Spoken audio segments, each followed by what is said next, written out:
Pada pertengahan April 2020, terjadi aksi pembakaran tiang telepon di dekat Rumah Sakit Nightingale, Birmingham, Inggris. Penyebabnya, para pelaku percaya bahwa infrastruktur tersebut memancarkan jaringan 5G yang digunakan para elit global untuk menyebarkan virus corona. Klaim ini tidak hanya keliru, tapi juga berdampak serius karena sempat memutus akses komunikasi rumah sakit dengan pihak luar. Kasus dengan motif serupa kemudian merebak ke berbagai daerah di Eropa, termasuk aksi mengganggu para pekerja telekomunikasi. Nah, ini adalah salah satu contoh nyata dari bahaya teori konspirasi bila menyebar di masa-masa pandemi. Kira-kira apa dampak lainnya dan apa sebenarnya teori konspirasi itu?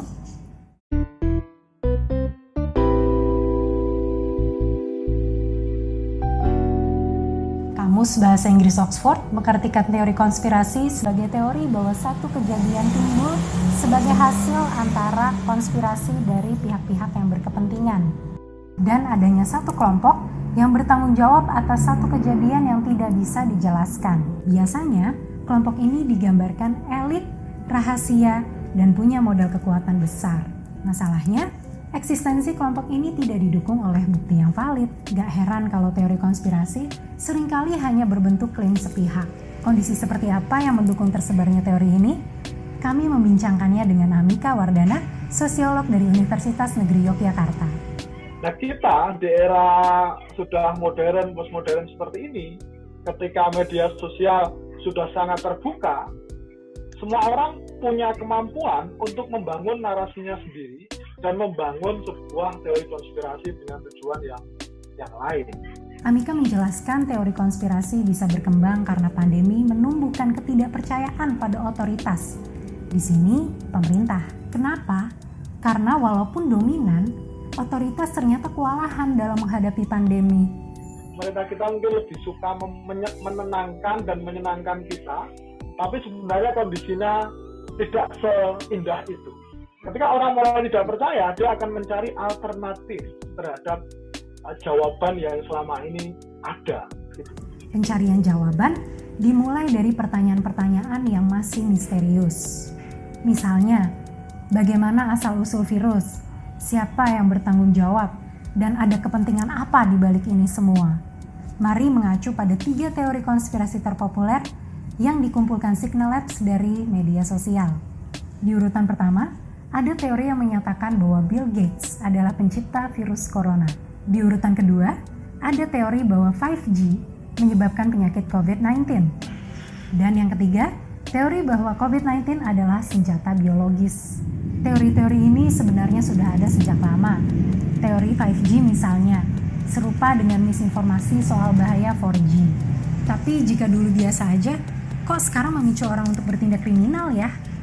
Jawabannya, karena public figure ramai-ramai menyuarakannya di platform media sosial.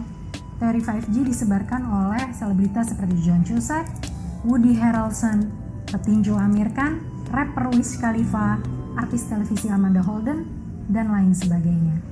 Teori konspirasi akhirnya tidak hanya asik dikotak-atik, tapi juga punya resiko bagi penanggulangan pandemi. Apalagi kalau orang sampai percaya bahwa COVID-19 itu adalah hoax. Hal ini akan meningkatkan potensi penularan. Studi Pew Research menyatakan bahwa 30% orang Amerika percaya bahwa virus corona diciptakan di laboratorium. Antara bulan Februari sampai pertengahan Maret, kelompok teori konspirasi kanan masih percaya bahwa COVID-19 adalah hoax yang digunakan untuk menjatuhkan Trump. Mereka yang anti kebijakan lockdown kemudian melakukan demonstrasi di ruang publik tanpa mempertimbangkan jarak dan tanpa menggunakan alat pelindung diri. Menurut Amika, ada 2 sikap yang biasanya muncul ketika orang terlalu terpapar terhadap teori konspirasi. Pertama, menjadi paranoid. Kedua, jadi kebingungan. Atau kalau teori konspirasinya menolak pandemi ini, dia menjadi seenaknya. Dan karena dia confused, dia nggak tahu apa yang harus dilakukan. Nah, kondisi confused itu kan menjadi sangat rentan. Sangat rentan terhadap berbagai hal yang lain. Dia menjadi tidak waspada bahwa ada aturan-aturan yang harus diikuti, protokol yang diikuti dalam kaitan berhubungan dengan orang lain, dengan masyarakat yang lain dalam kondisi pandemi. Sejarah mencatat ada banyak kejadian berbahaya yang ditimbulkan dari teori konspirasi. Misalnya kasus penembakan restoran Comet Pingpong di Washington pada 4 Februari 2016. Motifnya, pelaku merasa yakin bahwa restoran adalah tempat perdagangan anak. Hal itu terbukti didasarkan pada berita palsu. Dan untungnya, pelaku bisa diamankan sebelum ada korban jiwa. Kami juga berbincang dengan Justito Adi Prasetyo, dosen kajian media dan budaya populer Universitas Padjadjaran. Menurutnya, kepercayaan terhadap teori konspirasi cenderung rendah di negara-negara dengan tingkat literasi tinggi. Berikut petikan wawancara kami dengan Tito. Tapi memang ada studi yang menunjukkan bahwa, ada studi tahun 2014 itu yang menunjukkan bahwa analytic thinking itu punya korelasi dengan kepercayaan terhadap teori konspirasi gitu. Di sini bisa jadi catatan bahwa apakah mungkin analytic thinking orang Indonesia ini rendah gitu dalam artian gini, karena mungkin saja level pendidikan tidak selalu punya korelasi, tidak selalu punya hubungan dengan analytic thinking. Tito kemudian menjelaskan bagaimana para pegiat teori konspirasi mencoba membangun narasinya dengan menggunakan argumen saintifik tapi parsial, alias tidak utuh. Istilahnya cherry picking, mencomot bagian-bagian yang mendukung klaim, sisanya dibuang.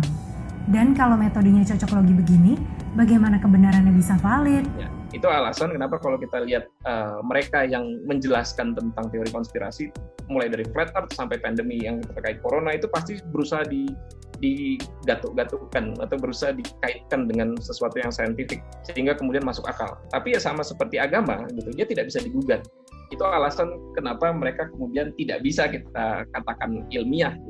Kaidah ilmiah kan tidak seperti itu.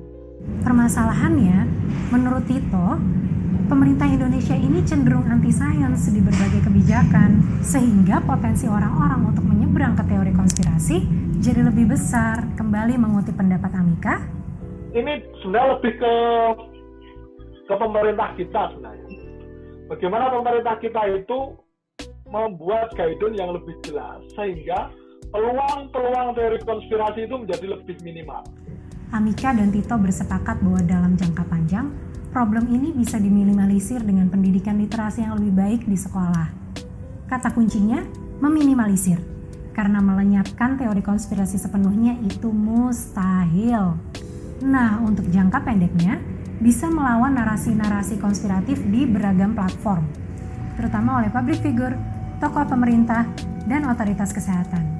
Bahwa dokter-dokter, otoritas kesehatan, banyak ahli itu mau bicara di Twitter, gitu, mau bicara dan mau men-challenge, mereka mau membongkar teori konspirasi dan segala macam yang salah, itu termasuk disinformasi atau misinformasi.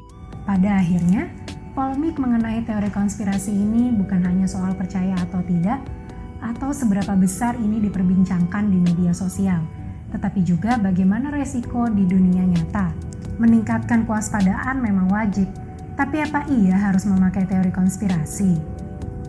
Oh iya, video ini tidak disponsori Bill Gates atau elit global. Bye!